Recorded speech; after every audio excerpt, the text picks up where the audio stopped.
Ẹgbẹ́ àwọn ọ̀dọ́ ilẹ̀ Haúsá kan, ìyẹn the Conference of Autochthonous Ethnic Communities Development Association,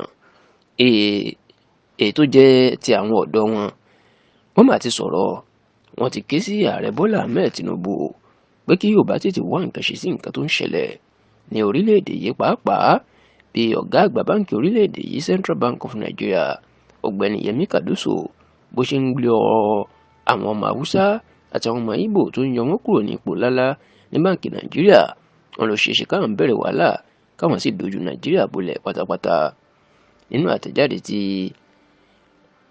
olórí ẹgbẹ́ àwọn the Conference of Autochthonous Ethnic Communities Development Association, ìyẹn ẹ̀ka tàwọn ọ̀dọ́ youth wing wọn, ìyẹn ọ̀gbẹ́ni Paul Dekete tó fi síta, ìlú jẹ́ kó di mọ̀ pé gbogbo àwọn ọ̀gá ńláńlá tí ọ̀gbẹ́ni Ọláyẹmí Cardoso tó ń lé kúrò ní ipò ńláńlá ní báǹkì ìjọba Nàìjíríà lẹ́nu ọjọ́ mẹ́ta yìí, ó ní àwọn Yorùbá ni wọ́n fi síbẹ̀ o, tó sì ní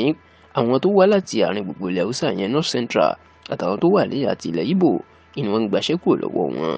Paul Dekete ní tá a bá wo eléyìí, ó túmọ̀ sí pé ìjọba ẹlẹ́yàmẹ̀yà ní Tinubu ń ṣe, tó jẹ́ pé àwọn Yorùbá ni wọ́n kó sí nǹkan tó ṣe pàtàkì ní báǹkì àpapọ̀, tó sì ń yọwọ́ àwọn táwọn jẹ́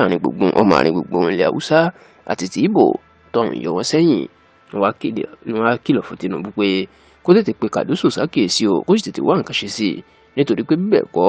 àwọn yóò dá wàhálà sílẹ̀ o, àwọn yóò sì fa wàhálà débi wípé gbogbo orílẹ̀-èdè yìí ni àwọn yóò dojú ẹ̀ délẹ̀ táwọn yóò ti pa èyí tó lóyìnbó ń pè ní shutdown.